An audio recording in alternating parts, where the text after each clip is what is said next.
Assalamualaikum warahmatullahi wabarakatuh. Selamat pagi, salam sejahtera untuk kita semuanya. Alhamdulillah Rabbil Alamin. Allahumma salli ala Sayyidina Muhammad wa ala ali Sayyidina Muhammad. Sama-sama kita hormati dan muliakan, wabil khusus kepada Bapak Kepala Sekolah SDN Kapuk 14 pagi, Bapak Suprapto MPD, yang mudah-mudahan senantiasa selalu dalam lindungan Allah Subhanahu wa taala. Amin. Sama-sama kita hormati dan muliakan, wabil khusus kepada para calon guru penggerak angkatan 10 Jakarta Barat, yaitu Bapak Dwi, Ibu Rona dan Bapak Yuda, serta Bapak Ibu Guru SDN Kapuk 14 pagi yang mohon maaf namanya tidak bisa disebutkan satu persatu, namun tidak mengurangi rasa hormat dan rasa taklim. Mudah-mudahan kita semua yang kumpul pada pagi hari ini senantiasa Allah berikan rezeki yang banyak, rezeki yang halal dan barokah, dan mudah-mudahan senantiasa Allah Subhanahu wa taala selalu memberikan kita kesehatan. Amin ya rabbal alamin. Pertama, yang paling utama, di pagi yang penuh dengan kemuliaan dan kebahagiaan ini, tepatnya di tanggal 11 Juni 2024, alhamdulillah kita bisa bersilaturahim di sekolah yang kita cintai ini. Sekaligus kita akan mengadakan kegiatan yaitu aksi nyata modul budaya positif yang akan nanti disampaikan oleh teman-teman kita. Mudah-mudahan acara kita pada pagi hari ini senantiasa Allah berikan kelancaran dan kemudahan. Amin ya rabbal alamin. Salawat dan salam semoga selalu tercurahkan untuk junjungan kita baginda Nabi Muhammad sallallahu alaihi wasallam yang telah memperjuangkan agama Islam dari alam kegelapan hingga alam terang dan benderang. Bapak Ibu yang berbahagia, izinkanlah saya di sini sebagai pembawa acara akan membawakan susunan acara. Acara yang pertama pembukaan, yang kedua menyanyikan lagu Indonesia Raya. Marilah kita buka acara kita pada pagi hari ini dengan membaca basmalah. Bismillahirrahmanirrahim. Acara yang kedua yaitu menyanyikan lagu kebangsaan Indonesia Raya. Dimohon kepada Bapak Ibu Guru untuk berdiri.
Hadirin dimohon duduk kembali.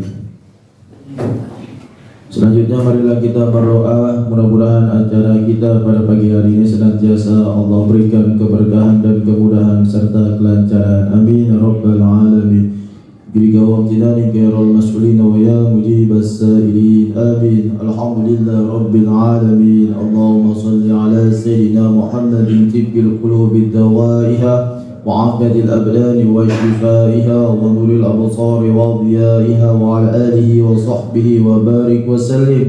اللهم ارزقنا فهم النبيين حظ المرسلين وإلحام الملائكة المقربين ربنا اغفر لي ولوالدي وللمؤمنين يوم يقوم الحساب ربنا آتنا في الدنيا حسنة وفي الآخرة حسنة وقنا عذاب النار وصلى الله على سيدنا محمد النبي الأمي وعلى آله وصحبه وسلم والحمد لله رب العالمين.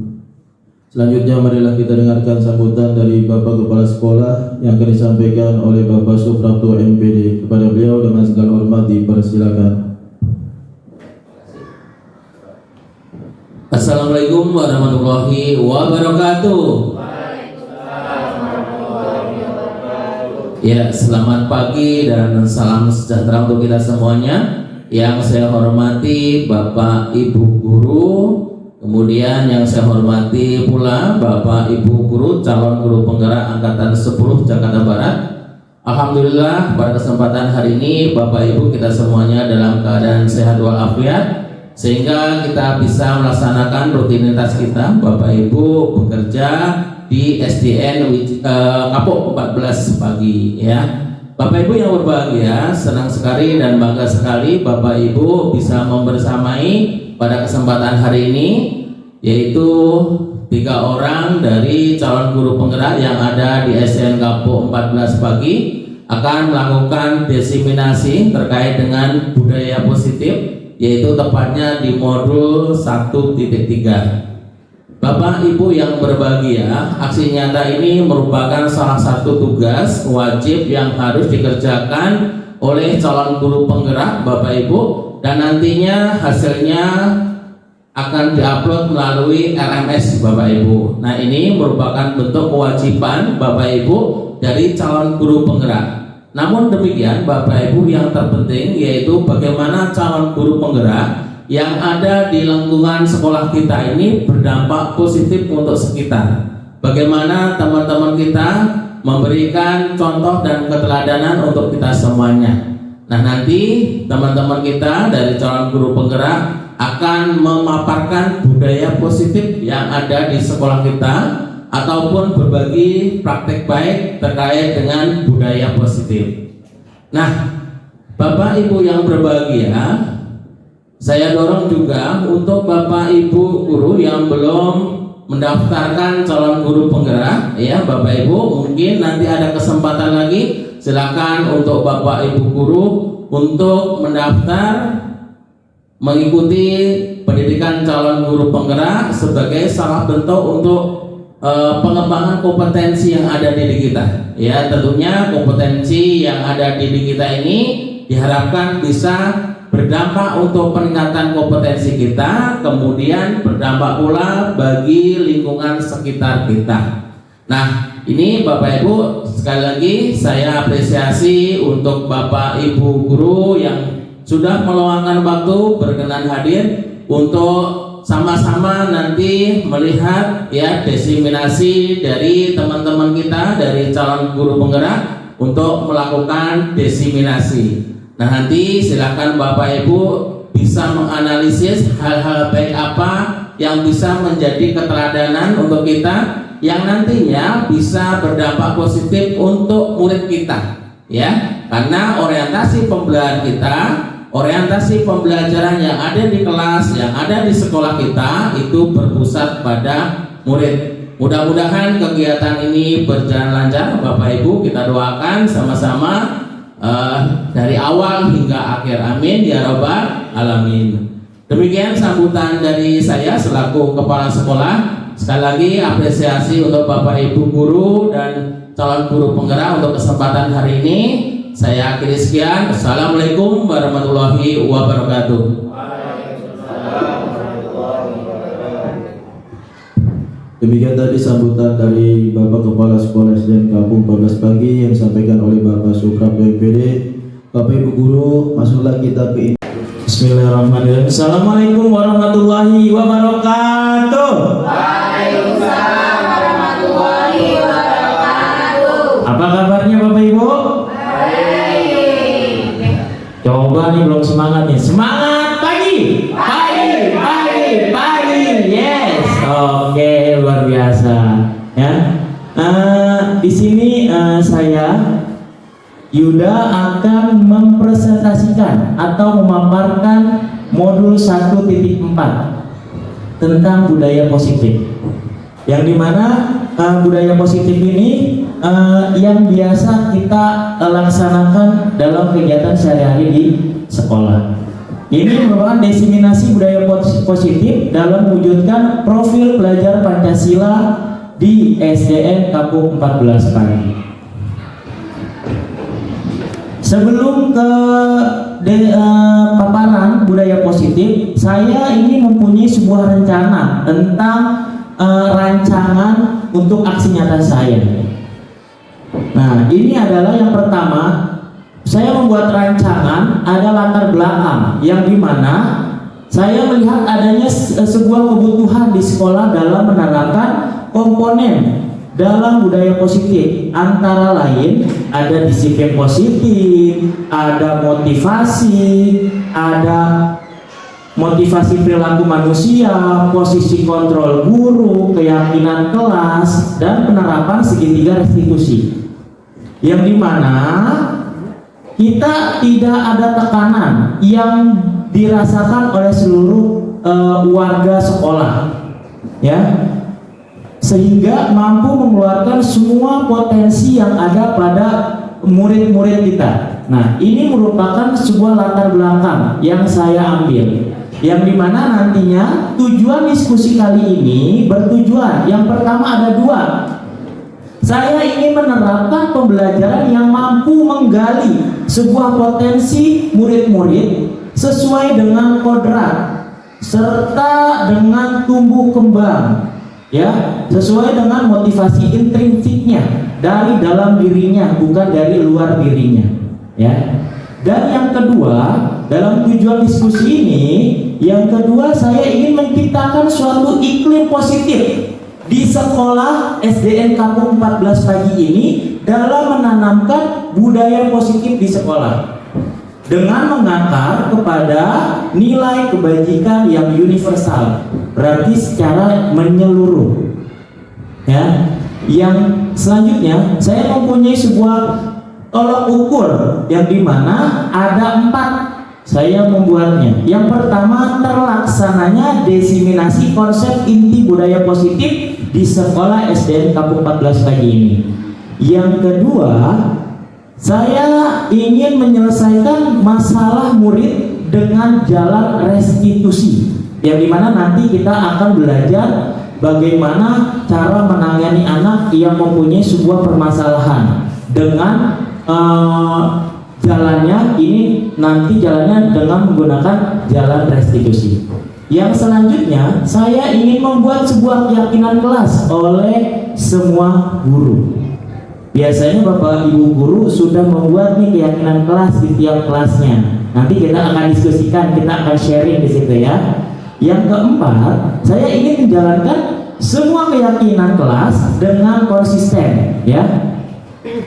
Selanjutnya, lini masa tindakan. Di sini saya berkoordinasi dengan kepala sekolah dan rekan sejawat, melakukan diseminasi dengan konsep inti budaya positif. Dan yang ketiga, saya berkolaborasi dalam menjalankan budaya positif di kelas masing-masing, khususnya membuat sebuah keyakinan kelas. Yang terakhir, saya memantau dan merefleksikan semua keyakinan yang telah dibuat, yang kemudian juga dijalankan dengan konsisten. Saya ini membutuhkan sebuah dukungan. Dukungan yang dibutuhkan yang pertama, pastinya dukungan dari kepala sekolah dengan rekan-rekan semuanya, rekan teman sejawat maupun murid-murid yang ada di SDN Kampung 14 Pagi ini untuk menerapkan semua budaya positif yang ada di sekolah. Yang selanjutnya, dukungan yang saya butuhkan yang selanjutnya adalah sarana dan prasarana yang menunjang program budaya positif di sekolah. Yang terakhir, dukungan yang saya butuhkan adalah dukungan dari orang tua murid dan masyarakat sekitar sekolah dalam mewujudkan semua budaya positif. Nah, sebelumnya saya akan memaparkan apa sih budaya positif itu. Nah, di sini saya akan menjelaskan. Budaya positif adalah sebuah nilai-nilai keyakinan-keyakinan atau kebiasaan-kebiasaan di sekolah yang berpihak pada murid. Jadi pada Ki Hajar Dewantara juga mengajarkan kita ini harus menghamba kepada murid, bukan murid yang menghamba kepada guru. Yang dimana konteksnya ini kita harus tahu kodrat dari muridnya sendiri, kodratnya seperti apa, ya potensi-potensi yang ada dalam murid itu seperti apa kita gali. Nah, itu merupakan sebuah budaya positif. Di dalam budaya positif ada 8 inti budaya positif, yang dimana kita akan di sini nanti akan memaparkan semua 8-8 ini akan kita paparkan. Yang pertama adalah perubahan paradigma belajar. Yang kedua ada disiplin positif. Yang ketiga ada nilai-nilai kebajikan. Yang keempat kebutuhan dasar manusia. Yang kelima motivasi perilaku manusia. Yang keenam posisi kontrol guru. Yang ketujuh keyakinan kelas. Dan yang kedelapan adalah segitiga restitusi. Kita dari pertama dulu, budaya positif yang pertama. Ini adalah sebuah paradigma, perubahan paradigma belajar, yang dimana pembelajaran dengan paradigma baru merupakan sebuah pembelajaran dengan paradigma yang dirancang berdasarkan sebuah prinsip pembelajaran yang berdiferensiasi, yang dimana berdiferensiasi itu adalah yang belajar sesuai dengan minat dan bakatnya siswa. Masing-masing pasti punya minat dan bakatnya masing-masing, agar pembelajaran itu akan masuk ke dalam siswa itu sendiri, jadi gampang dalam menangkap pembelajarannya, sehingga para peserta didik belajar sesuai dengan kebutuhannya berdasarkan tahap perkembangan yang sesuai mewujudkan teori psikologi modern dengan mewujudkan profil pelajar Pancasila. Nah, di sini nih saya minta nih ada 2 guru nih. Coba kita lihat dulu ya kata-katanya ya. Ada A dan B. Anda dan teman Anda sobeklah secari kertas kecil yang dimana tuliskan benda atau sesuatu yang sangat berharga yang Anda miliki. Letakkan di salah satu tangan Anda dan genggam benda atau sesuatu tersebut dengan segala daya. Buatlah sebuah kepalan. Teman Anda yang B akan mencoba dengan sekuat tenaga dengan berbagai cara untuk memberikan benda tersebut. Yang B bisa dengan, jadi nanti yang A ini bisa membujuk nih yang B, bisa membujuk, bisa dengan mengancam, menghardik, merayu, sampai dengan menyuap. Agar apa? Agar si A ini mau gak sih bukain sebuah kepalan tangannya yang ada ini barang berharga. Oke? Paham sampai sini? Nanti kita lihat apa yang terjadi. Oke? Coba saya minta untuk Ibu Ismi dan Ibu Siska maju.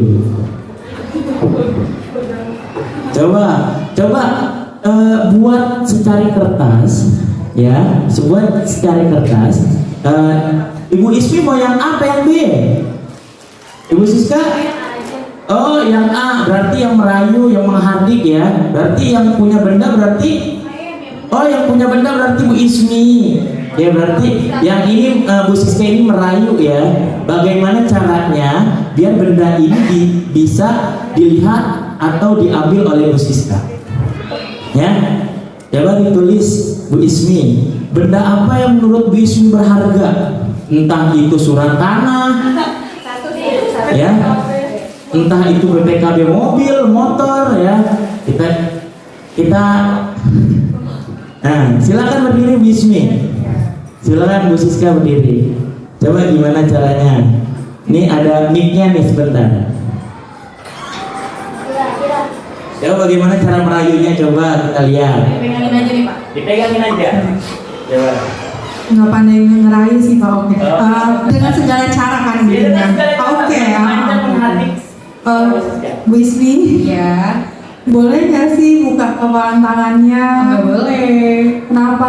Ada sesuatu yang berharga. Nanti dibeliin es mau nggak? Boleh lah, mau lihat doang sebentar. Nggak boleh. Nggak usah lah, nanti nggak usah ditemenin kalau nggak buka. Nggak bisa, nggak boleh. Ini berharga banget Bu Siska. Tapi boleh lihat dikit aja Nggak boleh, gitu. nggak boleh. Nanti dibeliin makanan. Pokoknya nggak boleh. Bener nggak boleh? Nggak boleh. Ini cuma punya satu aja Bu Siska, nggak ada gantinya lagi. Nggak bisa berbagi. Nggak. Benar nggak bisa. Iya. Ini nggak boleh, pokoknya nggak bisa. Ya kalau misalnya nggak bisa dengan sekuat tenaga nih ya. Boleh kan dicubit? Boleh dicubit ya? Jangan, Bu Siska sakit. Aku rela berkorban sampai sakit untuk nggak kasih ini ke kamu loh. Bu Jadi ini Siska. nggak boleh, benar-benar nggak boleh. Nggak boleh, nggak bisa. Kalau misalnya nggak boleh dibuka, ya udah nggak usah temenan deh kita. Nggak apa-apa deh. Benar berharga banget ini. Berharga banget. Oke. Jadi susah nih nggak bisa. Nggak bisa. Oh nggak bisa nih kayaknya Pak Yuda di apain aja juga nggak bisa. Ya. Oke, terima kasih Bu Siska dan Bu Ismi ya. Nah, ya, dari kejadian tersebut kita bisa ambil kesimpulan. Sebenarnya siapa sih yang bisa mengontrol diri kita sebenarnya? Atau orang lain atau diri kita sendiri? Atau gimana? Coba ada yang mau ngasih masukan? Bu Ismi sebagai pelaku tadi. Oke, bismillahirrahmanirrahim. Terima kasih atas kesempatannya Pak Yuda. Kalau menurut saya pribadi, dari keseluruhan yang tadi terjadi, yang bisa mengontrol diri kita sendiri adalah diri kita sendiri. Kalau dari saya pribadi, mungkin orang lain bisa membujuk, merayu, bahkan sampai menyuap atau bahkan sampai menawarkan sesuatu yang lebih menguntungkan buat mereka. Tapi biar bagaimanapun, kitalah yang mengontrol diri kita sendiri. Seperti itu. Terima kasih Pak. Siap, terima kasih Bu Ismi. Nah, nanti kita akan belajar tentang teori kontrol. Nah, benar kata Bu Ismi, yang bisa mengendalikan diri kita itu bukan orang lain, tetapi kita sendiri. Bagaimana kita juga harus ketika siswa tersebut, kita nggak bisa menyuruh dengan menghukum segala macam, kita nggak bisa. Tetapi kita harus mengarahkan, menuntun bagaimana memvalidasi tindakan yang salah agar siswa tersebut bercermin ya, bahwa yang bisa mengontrol dirinya yaitu dirinya sendiri, bukan orang lain ya. Nah, di sini kita akan membahas tentang perubahan paradigma stimulus respon dengan teori kontrol. Yang sebenarnya siapa sih sesungguhnya yang memiliki kontrol? Ya, coba kita lihat yang stimulus. Kita mencoba mengubah orang lain agar berpandangan sama dengan kita. Bisa gak? Kita mencoba mengubah orang lain agar berpandangan sama dengan kita. Bisa gak? Bisa. Coba. Di dalam teori kontrol atau pilihan, kita berusaha memahami pandangan orang lain tentang dunia. Ya. Yang kedua, perilaku buruk dilihat sebagai suatu kesalahan. Nah, ini adalah stimulus respon, ya. Perilaku buruk yang dilihat sebagai suatu kesalahan. Kita pasti selalu melihat anak ketika main bola di kelas, ketika mukul teman, itu pasti ada alasannya. Kita lihat, ini bukan merupakan suatu kesalahan, pasti merupakan ada sebuah alasan dan tujuannya. Kenapa perilaku anak seperti itu? Ya, di dalam teori kontrol, di sini semua perilaku memiliki semua tujuan. Pasti ada sebab dan akibatnya, dan ada tujuan yang ingin dia gapai. Ya, di dalam stimulus respon, orang lain bisa mengontrol saya. Ya, tapi di dalam teori kontrol hanya Anda dan diri Anda yang bisa mengontrol dirinya sendiri.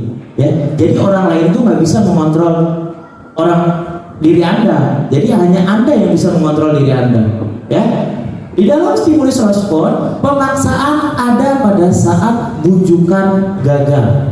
Ya, kayak tadi Bu Ismi dipaksa nggak mau. Ya.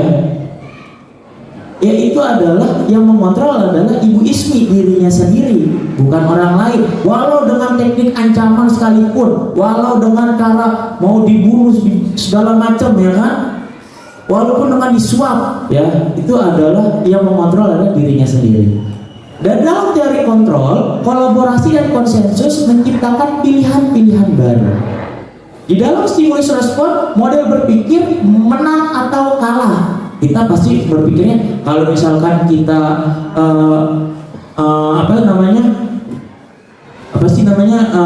menang atau kalah dalam permainan bola. Tapi dalam model berpikir kita harus win to win, menang atau menang, ya. Yang kedua, di dalam budaya positif pasti ada yang namanya disiplin positif. Yang dimana disiplin positif merupakan berasal dari kata disiplina, yang dimana yang mempunyai arti yaitu belajar. Disiplin mengacu kepada disiplin diri, ya, yang memiliki tanggung jawab terhadap apa yang dilakukannya berdasarkan nilai-nilai yang diyakini. Disiplin positif juga merupakan salah satu penerapan disiplin yang bertujuan guna menumbuhkan kesadaran serta memberdayakan peserta didik tanpa imbalan atau ancaman serta hukuman. Ini hati-hati nih. Biasanya nih guru-guru nih di sini nih ada imbalan reward, ya. Misalkan ada anaknya yang bisa menjawab terus diberikan reward, itu hati-hati, ya. Ada anak yang ada sifatnya yang kurang baik dikasih hukuman. Ini hati-hati nih, bahaya nantinya ke anaknya, ya. Nanti kita akan belajar, ya. Nah, sebagai seorang guru sekaligus pendidik, tujuan kita adalah mampu menciptakan peserta didik yang menjunjung sikap disiplin sehingga dapat berperilaku yang mengacu kepada nilai kebajikan dan memiliki motivasi untuk merubah ke arah yang lebih baik. Yang ketiga, ini adalah budaya positif. Yang ketiga adalah nilai-nilai kebajikan. Nilai-nilai kebajikan merupakan sebuah nilai atau prinsip yang telah disepakati bersama, lepas dari suku, bangsa, agama, bahasa maupun latar belakangnya, yang dianut secara luas dan universal. Di dalam nilai-nilai kebajikan, di sini ada profil pelajar Pancasila, yang dimana di dalam profil pelajar Pancasila ada nilai-nilai kebajikannya. Ada beriman, ada bertakwa kepada Tuhan Yang Maha Esa, dan berakhlak mulia, mandiri, bernalar kritis, berkebinekaan global, dan gotong royong serta kreatif. Nah, di dalam building moral intelligence ada empati, suara hati, kontrol diri, rasa hormat, kebaikan, toleransi, dan keadilan. Nah, di dalam Ibu Primary Years Program ada nilai-nilai kebajikan yang dimana rasa toleransi, rasa hormat, integritas, mandiri, antusias, empati, keingintahuan, kreativitas, kerjasama, percaya diri, dan komitmen itu merupakan ada nilai-nilai kebajikannya. Nah, di dalam Indonesia Heritage Foundation, ya, atau IHF, ada nilai-nilai kebajikannya seperti cinta Tuhan dan segenap ciptaannya, kemandirian dan tanggung jawab, kejujuran, amanah, diplomasi, hormat, dan santun.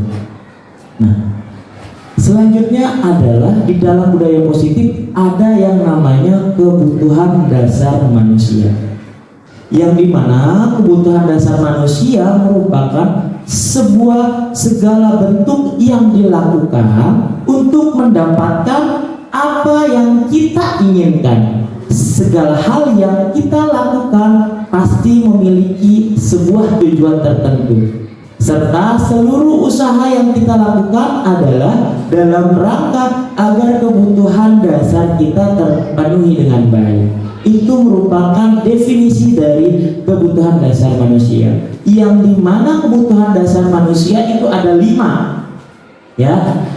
Ada 5, ada bertahan hidup, ada penguasaan, ada kesenangan, ada kasih sayang dan rasa terima dan kebebasan. Yang dimana semuanya ini saling berterkaitan, ya.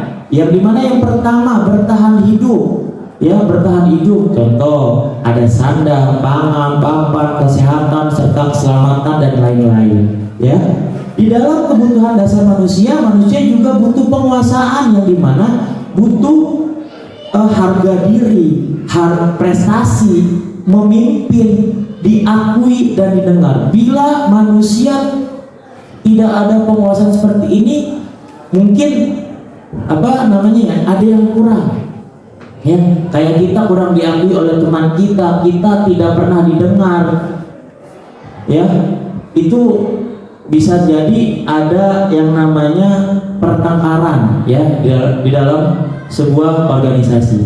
Di dalam dasar manusia, kebutuhan dasar manusia, kita juga harus memiliki sebuah kesenangan yang dimana kita bisa bermain, kita bisa tertawa, humoris, antusiasme, ya. Jadi nggak kaku gitu ya kalau diajak ngobrol, bercanda gitu ya kan.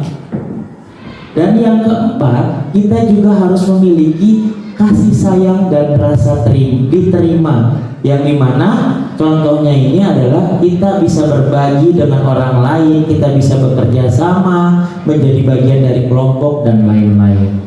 Dan yang terakhir, dalam kebutuhan dasar manusia, kita harus memiliki sebuah kebebasan, yang dimana kebebasan ini adalah kita bisa mencoba semua hal-hal yang baru, ya. Dan kita mampu mengendalikan diri, memiliki sebuah pilihan, ya. Dan yang selanjutnya, kita di sini akan belajar tentang budaya positif, tentang motivasi perilaku manusia. Di mana motivasi perilaku manusia merupakan sebuah dorongan yang timbul pada diri seseorang secara sadar atau tidak sadar untuk melakukan suatu tindakan dengan tujuan tertentu.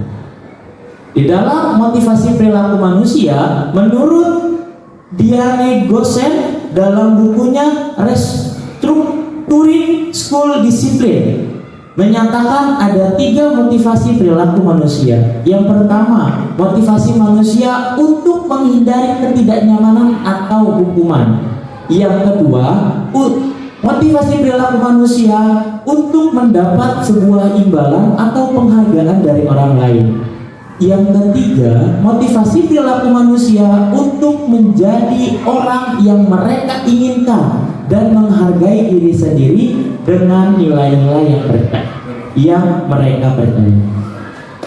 Nah, menurut kalian nih, murid-murid kalian banyak yang gimana nih? Untuk menghindari ketidaknyamanan, untuk mendapatkan imbalan atau penghargaan, apa untuk menjadi orang yang mereka inginkan dan menghargai diri sendiri? Menurut Bapak Ibu, murid-murid banyak yang gimana nih?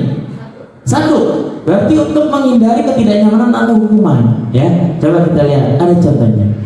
Di dalam motivasi perilaku manusia untuk menghindari ketidaknyamanan atau hukuman, murid biasanya melakukan disiplin ini karena ia takut dihukum. Ya, ini merupakan motivasi ekstrinsik, jatuhnya dari luar.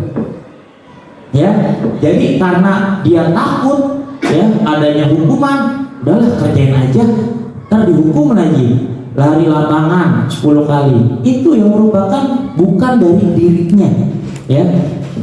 Yang kedua, di dalam motivasi perilaku manusia untuk mendapatkan imbalan atau penghargaan dari orang lain, biasanya murid melakukan disiplin diri karena ia ingin mendapatkan sebuah imbalan atau merupakan motivasi ekstrinsik, sama dari luar, karena dia ingin mendapatkan sebuah imbalan atau penghargaan dari gurunya, ya. Ini merupakan motivasi yang dari luar. Yang ketiga, di dalam motivasi perilaku manusia untuk menjadi orang yang mereka inginkan dan menghargai diri sendiri dengan nilai-nilai yang mereka percayai, biasanya murid melakukan disiplin diri karena ia sadar akan nilai kebajikan dirinya. Ini merupakan motivasi intrinsik dari dalam diri. Berarti selama ini kebanyakan murid-murid kita ini dari mana nih Bapak Ibu nih? Dari yang poin 1 sama poin 2 atau poin 3? Poin berapa? Kebanyakan biasanya poin 1 dan poin 2. Dia itu mengerjakan sesuatu karena biasanya itu penghargaan atau takut adanya hukuman, bukan karena dengan kesadaran dirinya sendiri. Ya, ini yang menjadi koreksi buat diri kita sendiri sebagai pendidik. Ya. Nah, di dalam konsep disiplin dengan identitas yang gagal, nah ini nih yang biasanya yang salah nih, yang kita harus perbaiki. Ya, kita menghukuman, ada penghargaan, ya. Nih, kita tidak boleh nih memberikan sebuah hukuman karena itu menyakitkan, yang dimana nantinya mereka itu tidak nyaman dalam belajarnya. Bisa jadi ketika kita menghukum terus, lama-lama muridnya menjadi takut sama kita, ya. Terus takut memaksa murid menyembunyikan sebuah kesalahan nantinya. Jadi nggak akan cerita lagi sama kita kalau kita selalu menghukum. Jadi, nah murid menjadi rendah hati. Ya, kita nggak boleh nih di dalam konsep menghukum, yang dimana konsep disiplin dengan identitas nantinya gagal. Ya, kita gagal yang namanya memberikan rasa disiplin. Kita membuat konsep disiplin kepada murid, nanti akan kalau kita beri hukuman pasti akan gagal.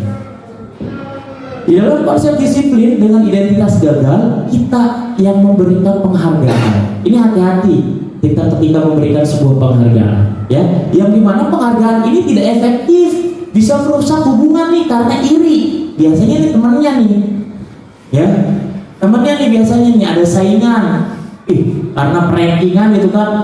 Tahun ini dia ranking 1, temannya ranking 2, perasaan nggak belajar, kamu kok ranking 1 kan gitu ya. Jadi ada iri biasanya. Makanya di dalam kurikulum Merdeka tidak ada yang namanya perankingan, ya, diubah, ya. Nah, ini bisa mematikan kreativitas, ya. Bisa juga menghukum dengan sistem ranking nih.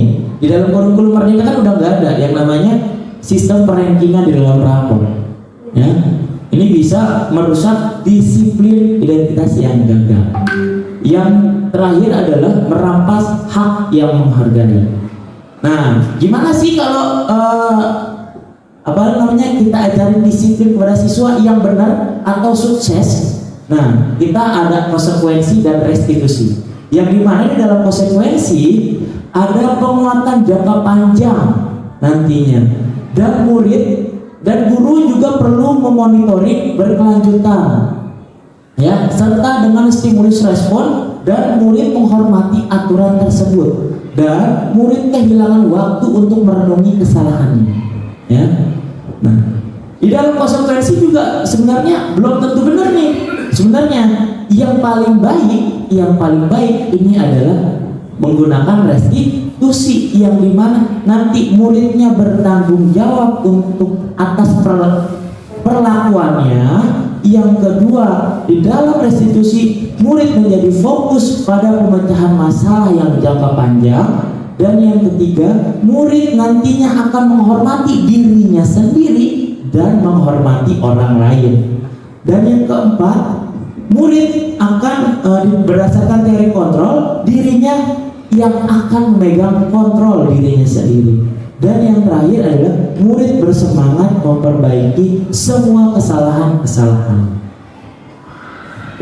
Di dalam konsep disiplin, pendekatan restitusi sebuah cara bagaimana cara menanamkan disiplin positif pada murid, ya.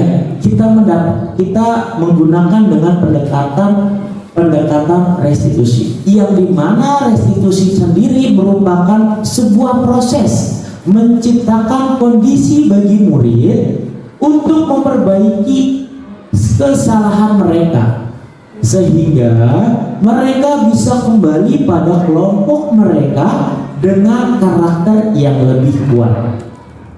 Bagaimana sih ciri-ciri restitusi di dalam peserta didik? Nih, biasanya ada ciri-cirinya yang dimana murid bukan menebus kesalahan, namun belajar dari kesalahan. Yang dimana murid nanti bisa yang namanya memperbaiki sebuah hubungan dengan temannya ketika ada pertengkaran. Yang selanjutnya, murid bisa menawarkan bukan paksaan. Yang selanjutnya, menuntun melihat ke dalam dirinya, ya, serta mencari kebutuhan dasar yang mendasari sebuah tindakan yang dilakukan, serta murid fokus pada karakter bukan tindakan. Dan yang terakhir adalah murid bisa menguatkan dan fokus pada solusinya. Itu merupakan sebuah pendekatan dalam restitusi. Yang dimana di sini ada sebuah perbedaan, ya.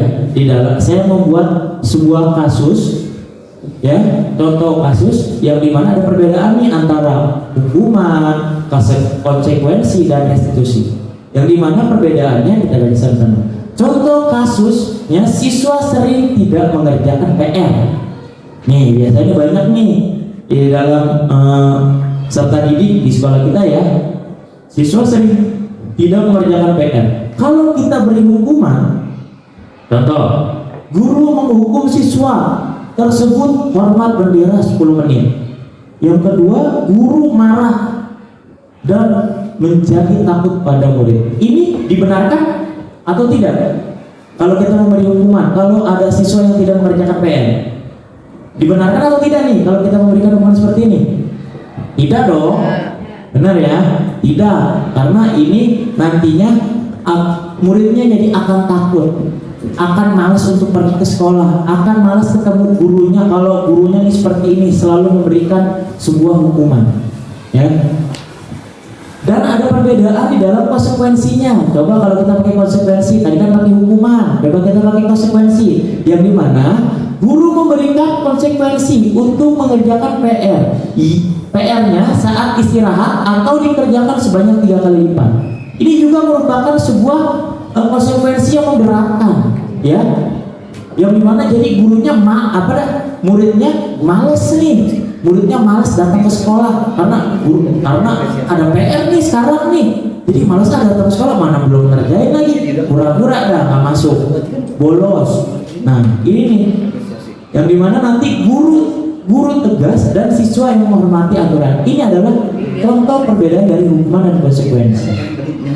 Ya, yang terakhir kita akan membaca dengan contoh dengan perbedaan restitusi, yang dimana ketika siswa sering tidak mengerjakan PR, guru menanyakan keyakinan kelas atau dirinya dan membantu siswa menyelesaikan masalah. Biasanya kita balikin lagi, kita memvalidasi sebuah tindakan yang salah.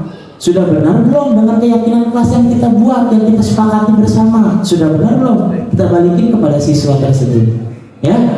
Yang dimana pasti siswa tersebut merasa dirinya itu bersalah, ya. Yang dimana ketika contoh kasus siswa sering tidak mengerjakan PR, guru terbuka dan siswa menghormati dirinya dan orang lainnya. Biasanya ketika anak membuat tindakan, ya, pasti ada sebuah tujuan dan alasannya. Kita tanyakan dulu mengapa, seperti apa, ya. Ini harus kita tanyakan dulu, ya. Biar apa? Biar terjadinya keterbukaan antara siswa kepada gurunya. Dan yang keenam, di sini kita akan belajar tentang posisi kontrol guru. Yang dimana posisi kontrol guru ini ada 5 posisi kontrol guru. Ada sebagai penghukum, ada sebagai teman, ada sebagai manajer, ada sebagai pembuat rasa bersalah, dan ada yang sebagai pemantau. Menurut kalian Bapak Ibu guru, kalian ada di posisi yang mana? Coba saya tanya. Bu Mira, coba Bu Mira ada di posisi bagian mana nih? Kalau saya berada di posisi sebagai teman. Teman. Kenapa sebagai teman, Bu Mira? Karena anak-anak itu di samping sebagai peserta didik kita juga bisa menjadikan mereka itu sebagai teman kita.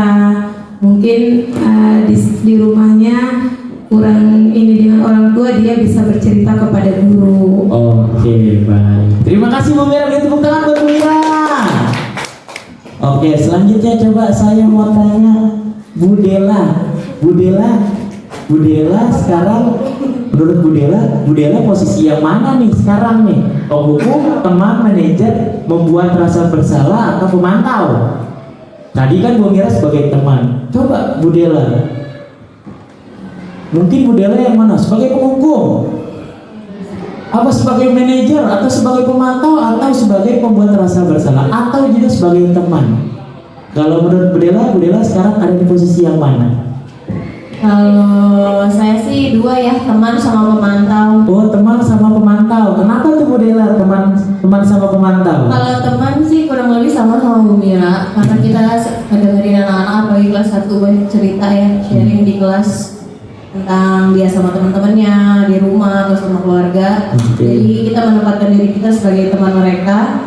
Kalau pemantau, kembali lagi karena saya masih kelas 1, jadi saya masih memantau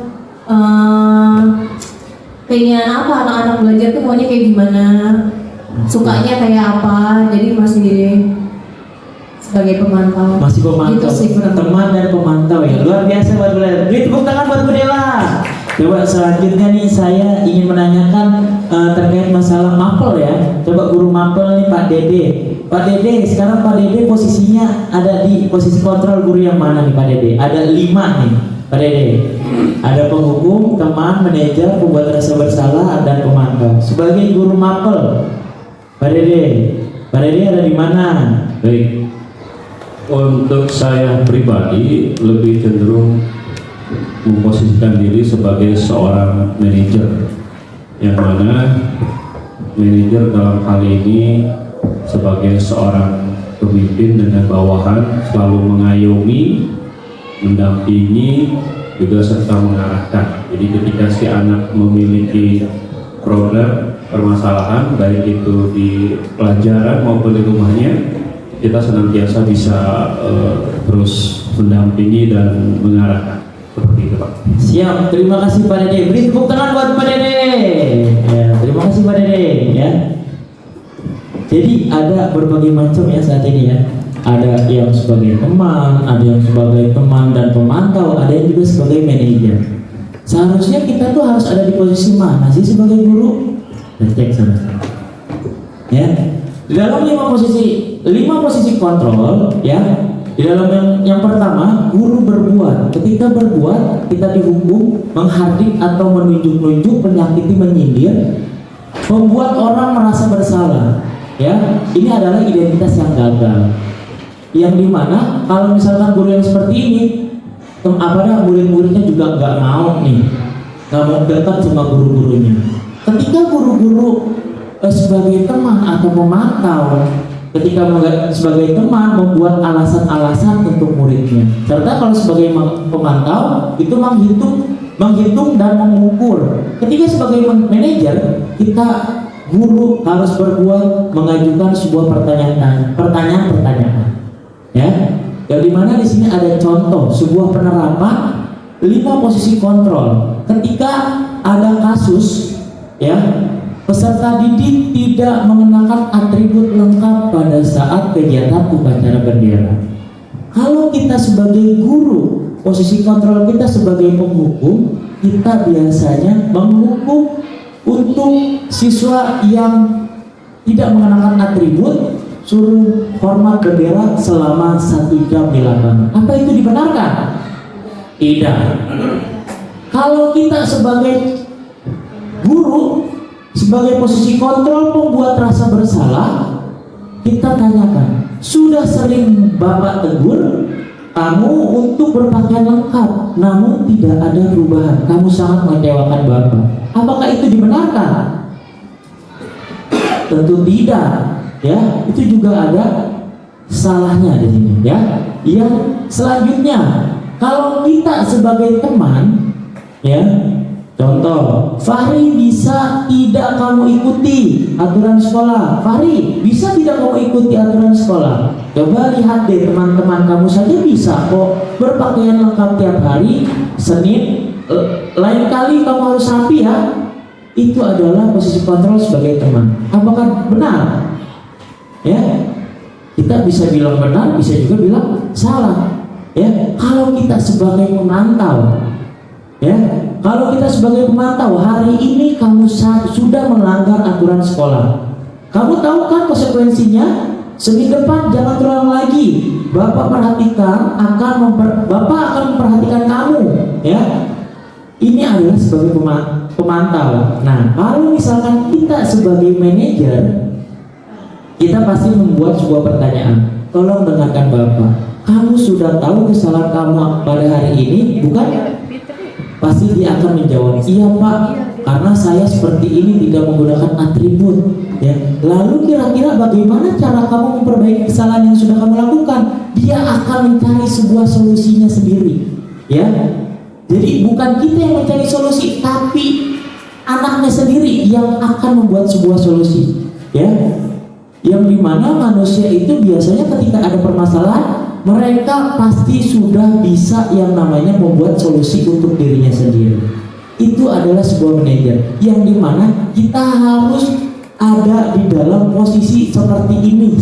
Jika seorang guru, ya, kita harus ada di dalam posisi manajer, ya, yang dimana kita hanya membuat sebuah pertanyaan yang akan mereka jawab, dan kita tidak bisa yang namanya kita sebagai penghukum itu salah, itu disalahkan. Nah, di sini ada video tentang 5 posisi kontrol, ya. Kita lihat sama-sama, kita simak sama-sama ya. Salam bahagia Ibu dan Bapak guru hebat. Dalam penerapan disiplin positif restitusi, salah satu program yang dikembangkan adalah 5 posisi kontrol. 5 posisi kontrol dalam restitusi adalah proses perjalanan seorang pendidik agar dapat mengenali dirinya. Pada video kali ini, kita akan membahas tentang 5 posisi kontrol yang dikembangkan oleh Diane Gosson dan contoh penerapannya.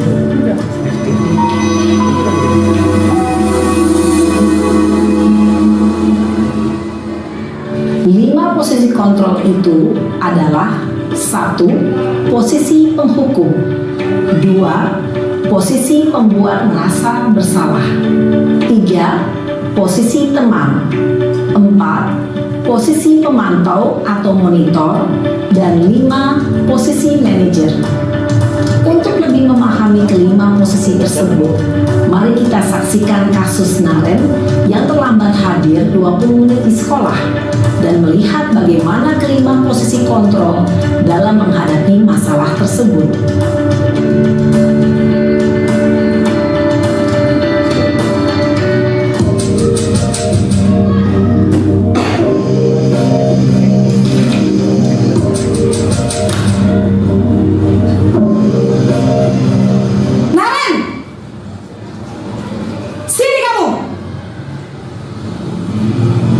Selamat pagi, Bu.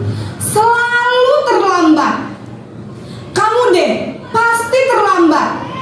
Maaf Bu, saya... Apa? Apa coba? Alasan kamu apa lagi? Kapan sih kamu tidak terlambat? Malas sekali ya kamu jadi anak. Saya... Dasar pemalas. Gak kapok-kapok sih kamu. Sudah berapa kali terlambat?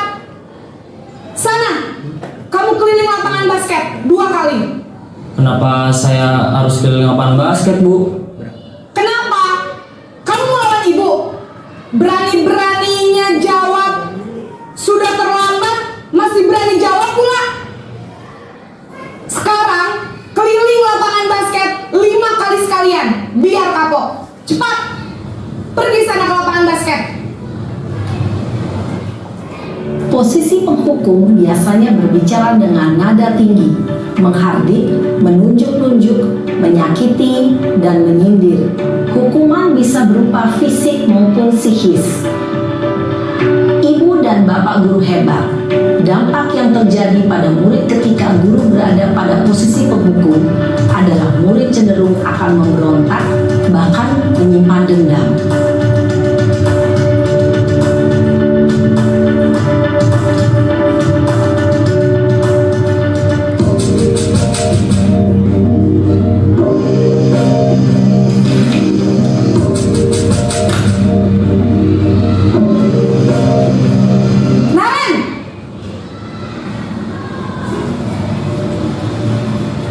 Selamat pagi, Bu. Naren, kamu kenapa terlambat lagi, nak? Ya Tuhan, Naren, kamu senang ya bikin ibu susah ya? Kalau kamu terlambat lagi, nanti ibu yang ditegur bapak kepala sekolah, nak. Disangka ibu tidak bisa membina kamu. Duh, gimana ini? Maaf, Bu. Duh, Gusti Naren, kamu suka ya kalau ibu ditegur bapak kepala sekolah? Terus, sekarang ibu harus tulis apa ini di buku absen? Ini kamu sudah sering terlambat loh. Ibu harus apa coba? Maaf, Bu. Maaf sekali. Ya sudah, lain kali jangan bikin ibu susah lagi ya, nak ya. Ibu tidak akan kuat lagi kalau kamu begini terus. Bisa jantungan kalau ibu ditegur bapak kepala sekolah.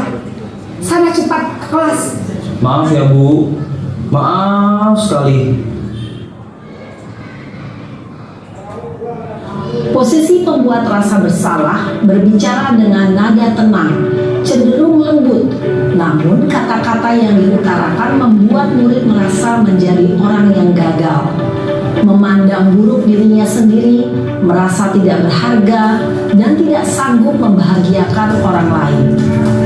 Ketika guru mengambil posisi pembuat rasa bersalah, murid akan menganggap dirinya yang bersalah dan ia akan menyimpan emosi negatif tersebut di dalam dirinya.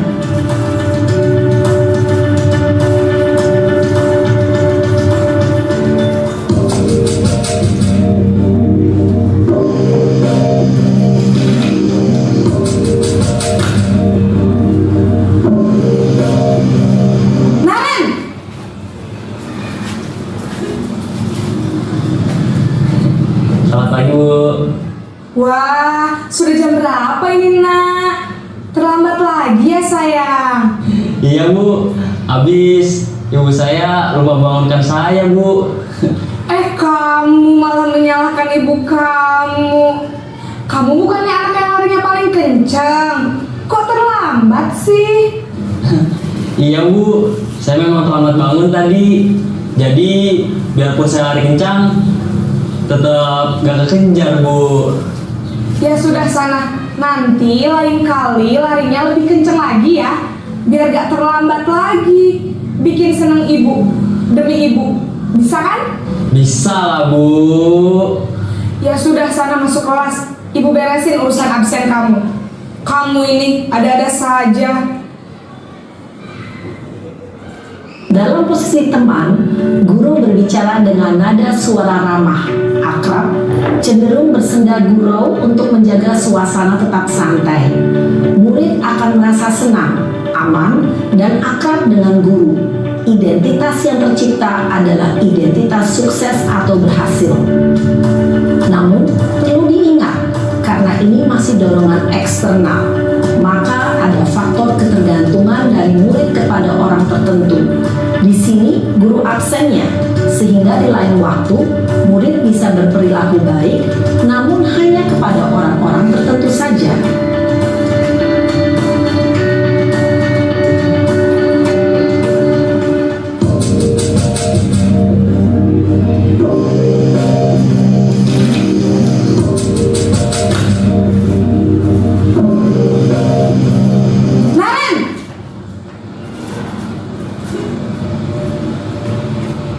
Selamat pagi, Bu. Naren, apa peraturan sekolah kita tentang jam berapa kita harus masuk sekolah, nak? Kita harus di sekolah jam 7, Bu. Iya betul, sekarang sudah jam 7.20. Naren sudah tahu konsekuensinya jika terlambat hadir. Paham, Bu. Saya harus tinggal kelas pas jam istirahat selama 20 menit. Iya benar, konsekuensinya demikian. Jadi nanti jam 9.30 pas istirahat, kamu harus tinggal di kelas, kerjakan tugas tambahan untuk ketertinggalan kamu, ya. Baik, Bu. Posisi pemantau mengandalkan penghitungan atau data untuk mengontrol murid. Guru mengarahkan murid berdasarkan peraturan dan konsekuensi. Seorang pemantau menunjukkan bahasa tubuh dan ekspresi wajah yang datar dan cenderung formal.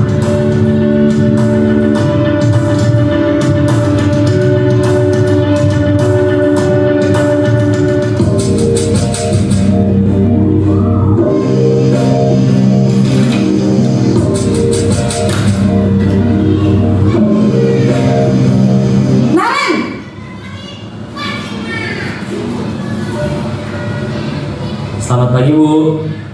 Selamat pagi, Naren. Maaf, Bu. Saya terlambat. Iya, sekolah masuknya jam 7, sekarang sudah jam 7.20. Jadi sekarang bagaimana ini, Naren? Maaf, Bu. Saya lupa setel alarm saya semalam. Baiklah, menurut kamu, keyakinan sekolah yang mana yang perlu kamu tingkatkan?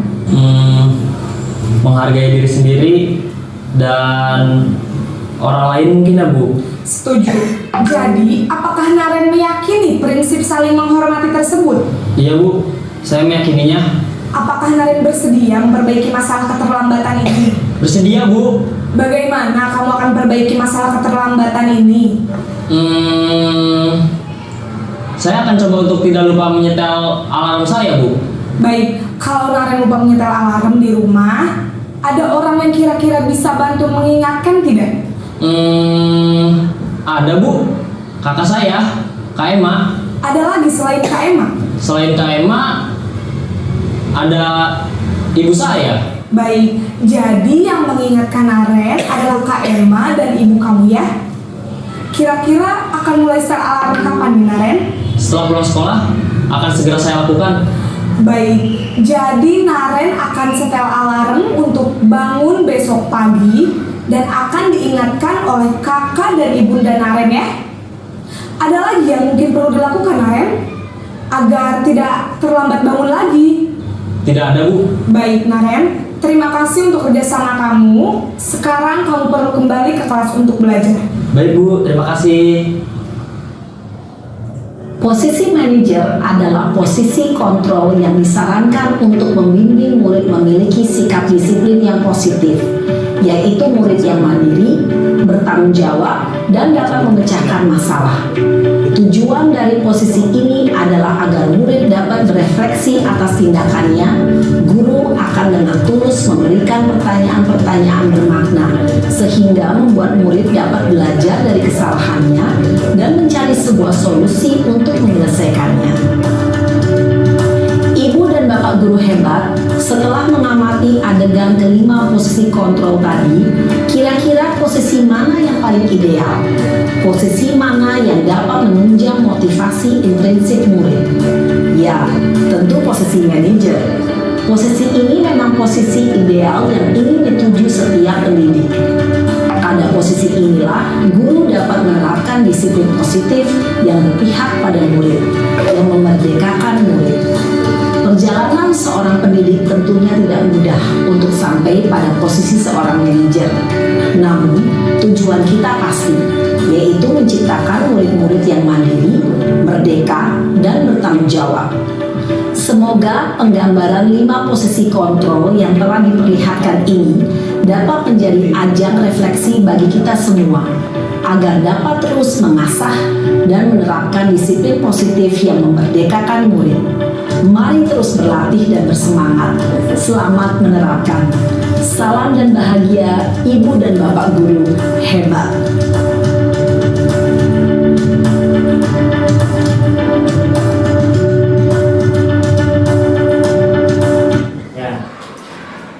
Ya, itu adalah video dari 5 posisi kontrol guru.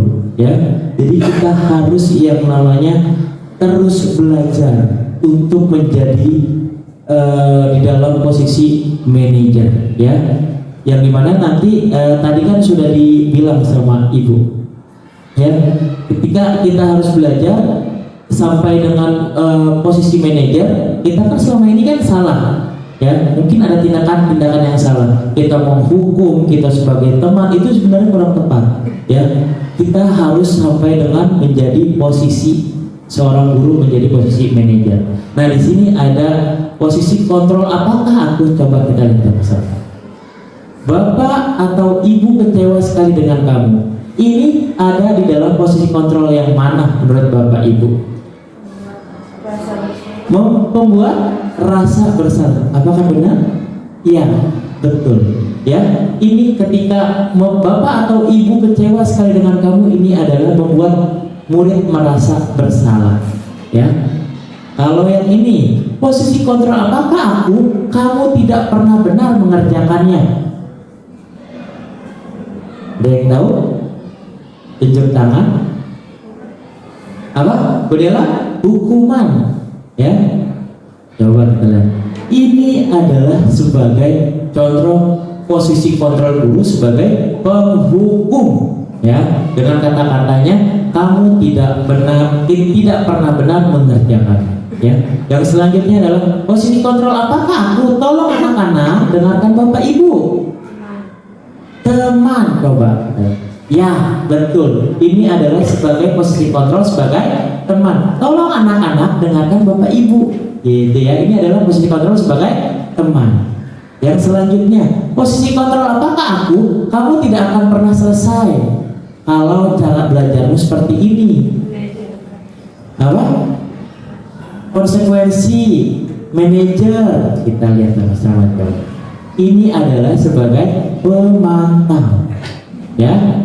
Kamu tidak akan pernah selesai kalau cara belajar kamu seperti ini. Ini sebagai pemantau. Dia cuma mantau doang tanpa memberikan sebuah solusi. Nah, posisi kontrol. Apakah aku? Apa rencanamu dalam menyelesaikan masalah ini? Manajer. Iya, betul. Ini adalah posisi kontrol sebagai manajer, yang dimana guru selalu membuat sebuah pertanyaan untuk menyelesaikan sebuah masalah. Nah, selanjutnya adalah nilai keyakinan kelas. Budaya positif dengan nilai keyakinan kelas. Sebelumnya saya tanya, Bapak Ibu guru, apa sih yang membedakan keyakinan kelas dan peraturan kelas? Ada yang bisa membedakan? Kalau menurut Bapak Ibu guru, kita membuat keyakinan kelas atau membuat sebuah peraturan kelas? Keyakinan atau peraturan? Keyakinan. Coba kita lihat. Keyakinan kelas. Mengapa kita membuat sebuah keyakinan kelas? Mengapa tidak peraturan kelas saja? Ada contoh seperti ini. Mengapa kita memiliki sebuah peraturan tentang penggunaan helm pada saat mengendarai kendaraan roda 2? Mengapa? Karena untuk keselamatan. Keselamatan siapa? Para pengendara dan diri kita sendiri. Kalau misalkan kita tidak mengenakan helm ketika bermotor, saat mengendarai motor, apa yang akan terjadi ketika kecelakaan? Akan berbahaya untuk diri kita sendiri. Ini adalah tentang keselamatan. Ya. Yang kedua, mengapa kita memiliki peraturan tentang membuang sampah ke dalam tong sampah? Mengapa? Untuk apa? Untuk kebersihan, untuk kesehatan. Ketika kebersihan, jadi lingkungan sekolah kita menjadi sehat. Ini, ya. Ketika kita membuat sebuah keyakinan kelas. Nah, keyakinan kelas merupakan suatu disiplin positif yang dapat untuk diterapkan dalam membangun sebuah budaya positif di lingkungan sekolah, khususnya dalam kelas. Keyakinan kelas dibuat bersama dengan peserta didik melalui kegiatan musyawarah dan membuahkan sebuah kesepakatan kelas yang diyakini kebaikannya serta dijalankan oleh guru dan murid itu sendiri. Bagaimana sih tahapan-tahapan membuat sebuah keyakinan kelas? Tahapannya yang pertama, kita berdiskusi tentang peraturan sama murid-murid. Kita berdiskusi dulu, apa sih aturan itu? Apa sih yang ingin kita buat di dalam keyakinan kelas? Ya. Terus yang kedua, kita merumuskan peraturan. Setelah diskusi, kita merumuskan sebuah peraturan menjadi sebuah keyakinan. Contoh, kelas kita harus bersih nih, kata anak-anak. Bu, kelas kita harus bersih. tidak boleh ada sampah. Berarti kita harus menjaga keyakinan kelasnya, kita menjaga kebersihan kelas itu, ya. Dan yang terakhir, tahapan yang terakhir, kita menempelkan keyakinan kelas di dalam kelas. Kita biasanya itu kita pakai ini ya, apa namanya, post-it kita tempelin, kita membuat keyakinan, nanti kita gabungkan, oh udah sesuai nih, kita bikin keyakinan kelas itu nggak usah banyak-banyak, nggak usah sampai 1 lembar, jangan. Nah, bagaimana cara pembentukan keyakinan kelas? Yang pertama sifatnya abstrak, yang kedua berupa pernyataan yang universal, yang ketiga dibuat dalam pernyataan positif. Tidak boleh ada kata dilarang, itu nggak boleh tuh, kita harus positif. Berarti kalau misalkan tidak boleh ada yang namanya sampah di dalam kelas, kita harus membuat keyakinan kelasnya menjaga kebersihan kelas. Tidak boleh datang terlambat, disiplin dalam waktu. Itu ya, kita membuat sebuah pernyataan yang positif. Yang keempat, sedikit saja membuat keyakinan kelasnya agar mudah diingat sesuai dengan kondisi kelas dan sekolah sehingga mudah diterapkan. Gak usah banyak-banyak Bapak Ibu membuat keyakinan kelasnya ya. Kita bisa bikin 5 atau 6 keyakinan kelas. Gak usah sampai 10 sampai 20. Karena anak-anak banyak amat ini keyakinan kelasnya, pusing saya, yang harus diterapkan yang mana ya? Nah, itu. Yang kelima, semua warga sekolah atau kelas dilibatkan saat membuat sebuah keyakinan kelas. Ya. Nah, ini adalah contoh sebuah dokumentasi keyakinan kelas. Ya. Yang pertama, hadir tepat waktu. Jadi nggak ada, ini adalah pernyataan yang positif. Ya. Tidak ada dilarang datang terlambat, itu nggak boleh. Kita harus pernyataan yang positif.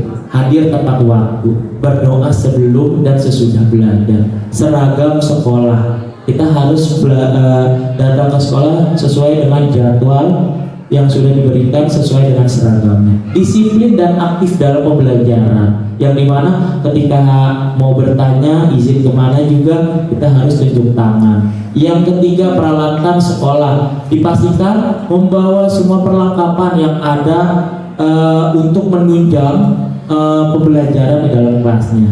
Yang keenam, saling menghormati dan menghargai antara sesama, antara murid, siswanya itu sendiri dan sama gurunya. Yang ketujuh, menjaga kebersihan dan ketertiban di dalam kelas. Yang kedelapan adalah mengerjakan tugas dan PR. Nah, ini adalah budaya positif yang terakhir, yang dimana budaya ini adalah namanya segitiga restitusi.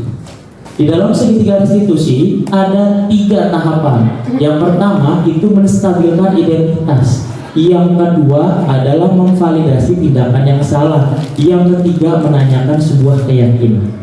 Apa sih segitiga restitusi itu? Segitiga restitusi adalah sebuah proses atau dialog yang dijalankan oleh guru agar dapat menghasilkan peserta didik yang mandiri serta bertanggung jawab. Bagaimana caranya untuk membuat langkah-langkahnya restitusi tersebut? Yang pertama, ciptakan suasana positif. Ajak murid untuk berpikir dan menganalisis kesalahannya. Yang terakhir adalah beri ruang pada murid untuk memikirkan sebuah solusi yang terbaik. Nih, ini adalah salah satu tahapannya, menstabilkan identitas.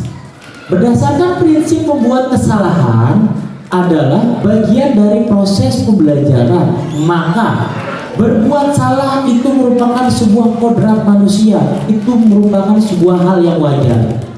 Yang kedua, tidak ada di dunia ini manusia yang sempurna, pasti memiliki sebuah kesalahan.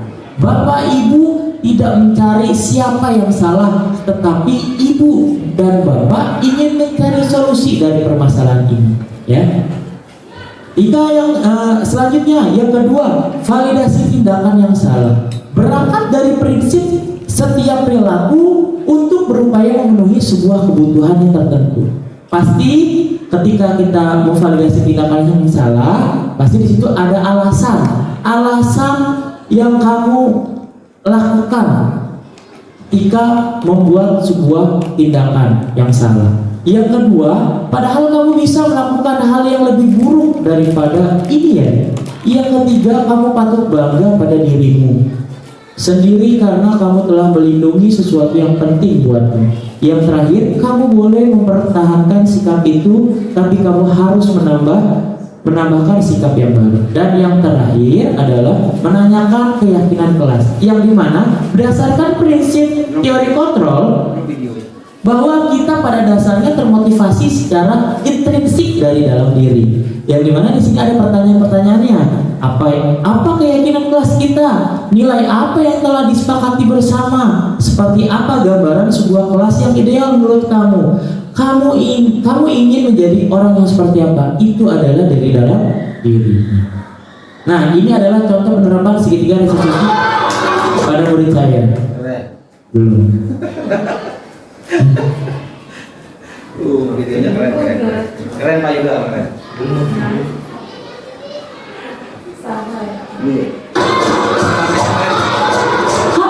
Gara-gara nonton TV sampai malam nih, jadi kesiangan, mana atribut lengkap. Diomelin gak ya sama Pak Yuda? Nah, masuk aja lah, penting.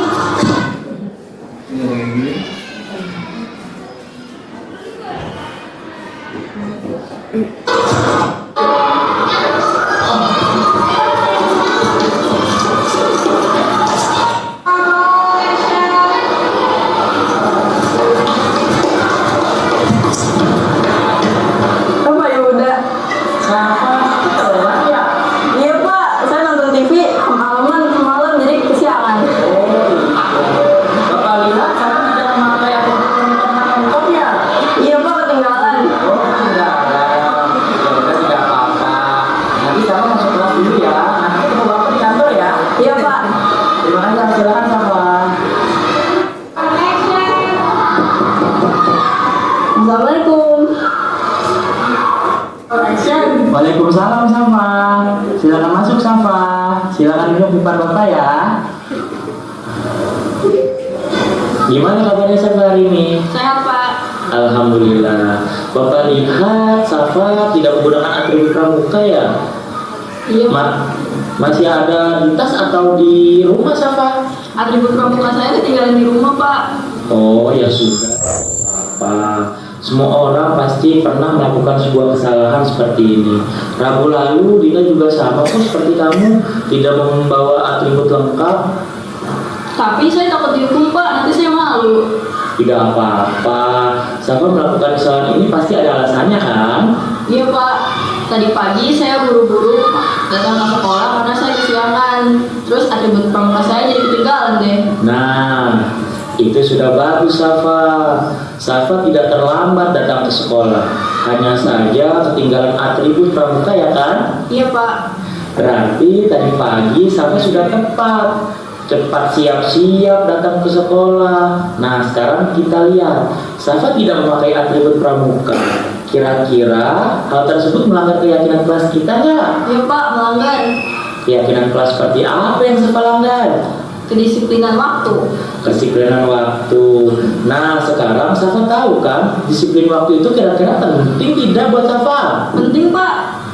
Baik, kalau memang itu penting buat Safa, kira-kira tindakan seperti apa sih yang Safa lakukan ke depannya? Saya tidak akan tidur larut malam lagi dan saya akan menyiapkan atribut pramuka saya sebelum tidur agar tidak ketinggalan lagi.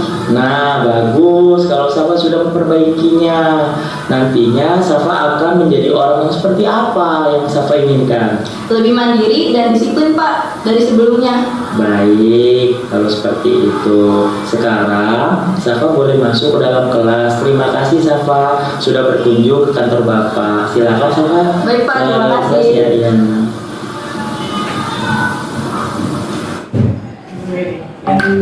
Ya, itu adalah contoh penerapan segitiga restitusi yang saya buat. Ya, di situ ada menstabilkan identitas dulu. Kita habis menstabilkan identitas, kita memvalidasi sebuah tindakan yang salah. Dan yang terakhir adalah kita menanyakan sebuah keyakinan yang kita sepakati bersama. Ya, dalam penerapan program disiplin positif hendaknya guru memiliki sebuah standar kepribadian profesional dan sosial yang baik, di mana guru itu mampu berefleksi pada posisi kontrol saat ini. Bagaimana perjalanan dirinya sebagai seorang among, yang dimana among tersebut adalah memposisikan diri sebagai seorang manajer. Ia menuntut murid-murid menjadi sebuah insan yang mandiri, merdeka, dan bertanggung jawab. Ini merupakan sebuah standar nasional di dalam dunia pendidikan. Terima kasih Bapak Ibu untuk kesempatannya. Refleksi pada kegiatan diseminasi kali ini yang saya dapatkan untuk saya pribadi, pertama itu di mana kita sebagai guru itu kontrol gurunya bukan sebatas hanya teman, pemantau, penghukum atau membuat rasa bersalah, melainkan kita adalah manajer di dalam kelas, di mana kita itu juga perlu memperhatikan siswa, tentunya dari hati ke hati dulu ya. Terus begitu kita menyelesaikan masalah, berhadapan dengan siswa secara langsung, ditanyakan apa yang menjadi penyebab si siswa ini nih melakukan atau tidak taat sama keyakinan kelas yang sudah dibuat. Jadi kita lebih punya waktu berdua duduk bareng sama siswa untuk menyelesaikan permasalahan. Itu yang saya dapatkan dari pembelajaran hari ini. Terima kasih. Oke, ya. Terima kasih semuanya atas refleksinya Bapak Ibu ya. Bapak Ibu, dari pemaparan yang tadi sudah dijelaskan sama Bapak Ibu, cukup membuat saya belajar hal-hal yang sebenarnya menurut saya tadi saya agak sedikit kaget ya dengan penghargaan, karena menurut saya dulu itu penghargaan adalah salah satu yang didambakan dalam kelas. Maksudnya kita tuh harus kasih reward atau penghargaan bagi anak-anak yang aktif, anak-anak yang mungkin baik gitu. Tapi ternyata penghargaan itu juga berdampak negatif untuk yang lainnya. Mungkin waktu itu kita nggak melihat kalau misalnya penghargaan itu membuat yang lain iri, karena kita justru maunya tuh yang lain termotivasi. Tapi ternyata memang benar ada anak-anak yang mungkin belum mengenal dirinya, jadi ya udahlah yang biasa dikasih penghargaan adalah dia. Jadi